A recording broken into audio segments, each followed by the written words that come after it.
I know sometimes people wonder, why am I always talking about my experiences as a Black woman with racism? And I'm not doing it to be self-centered or to make this whole thing about me. But one of the things that I often run into with people is they've never talked to a Black person who's gone through racism. They only believe what is said on the news or what their favorite preacher has said or what conservatives say. And then we have those handful of Black people who dismiss racist experiences, and so they depend on the Candace Owenses or the Clarence Thomases of the world instead of really talking to people who have gone through racism. So I share my story so people can know these experiences are real. They're not a figment of our imagination. And I'm not even sharing these stories thinking that it's going to change America or change the world. But I do have a desire to see individuals change. God may be working on somebody's heart who has real genuine questions, who may have acknowledged their own, and I don't mean the word ignorance in a derogatory way, but they may recognize their lack of understanding and knowledge and want to know the truth. And they may feel confused. And so I always feel like my sharing of stories is to meet the hearts of those people.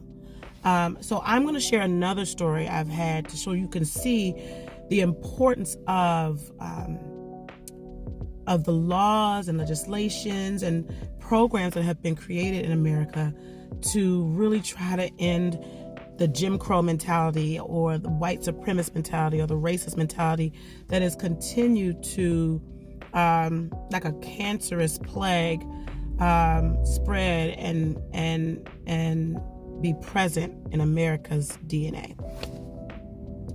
When I was young, in the 70s and early 80s or 80s, my parents decided to put my brother and I in Christian schools. Now, my parents knew that the Christian schools created in America have a history of being created to avoid desegregation. They knew that going in. This wasn't like a shock when they saw the racism we experienced. They knew what we were going to experience because as they prepared to enroll us in these schools, they shared with us things we might hear and go through.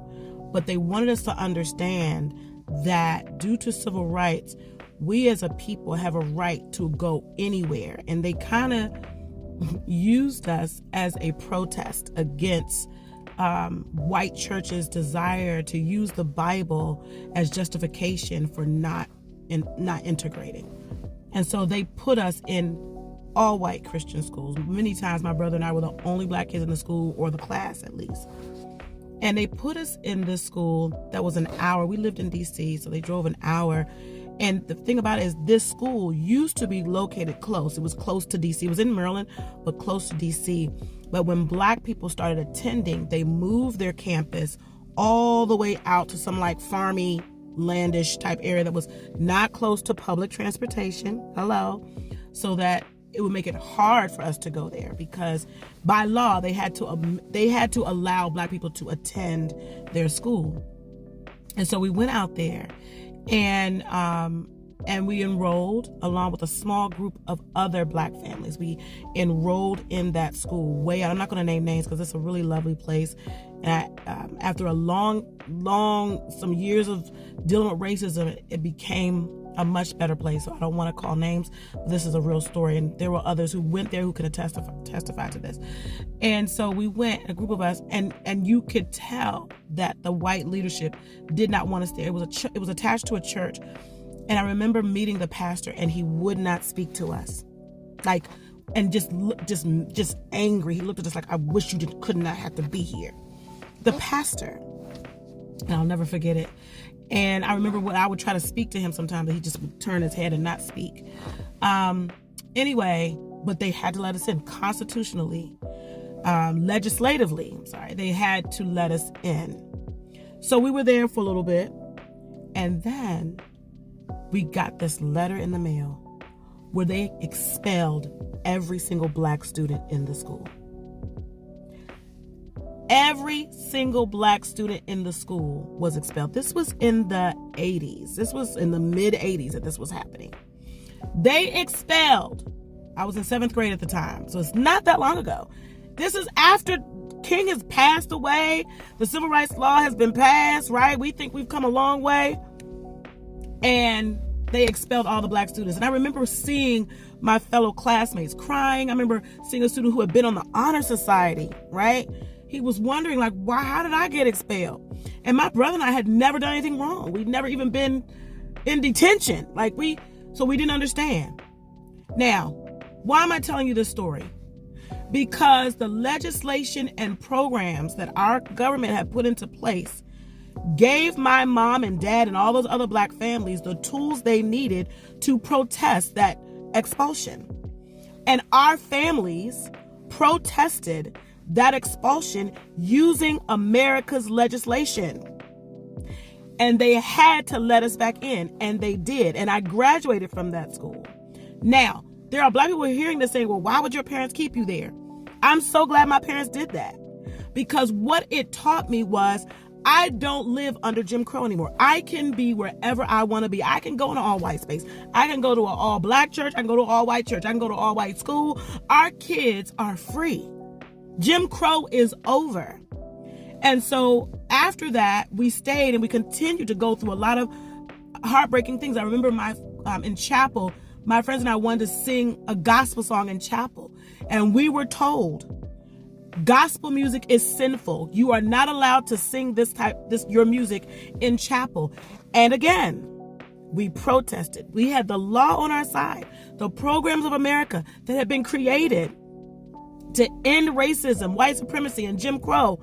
We protested. And you know what?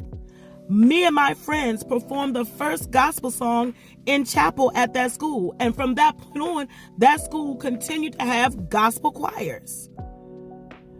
It's sad that we had to do civil rights activism in the late 80s and 90s. Because I did that gospel choir thing when I was in high school. So that was in the late 80s, early 90s. Not that far ago. So when people try to act like racism is gone and that we don't need that anymore, these things are unnecessary. Now people are saying, well, that was when you were a kid. That was many years ago. The sad part is I have met black students in Christian schools in America who are going through the same thing I went through now. In my work in Christian education, I have met black families and students who are having to fight the same battles and to dispel the same narratives that I had to when I was their age. So don't believe that this getting rid of DEI and ending affirmative action is better for America. Because if you think about it, affirmative action, DEI efforts, even though they can be flawed sometimes, just like Reconstruction was flawed, but all of that was an effort to try to change the curse of racism in our country. We don't fix it by ending these efforts. We fix it by year after year improving the efforts. The moment we give up, we go backwards. And so if you think about these programs and legislations that are put up, even still with those, we still have token people in predominantly white spaces. And so when you say we got to end all this diversity, it's because of all these diversity hires, and there's not a lot of diversity hires, you're actually saying we got to end the hiring of people of color because we want to keep things predominantly white. That's what you're saying. I can see it if these efforts cause an influx of just complete integration and complete diversity. But these programs have only allowed for tokens to be let in. So the work is unfinished. Don't believe the lies, people. Don't believe the lies.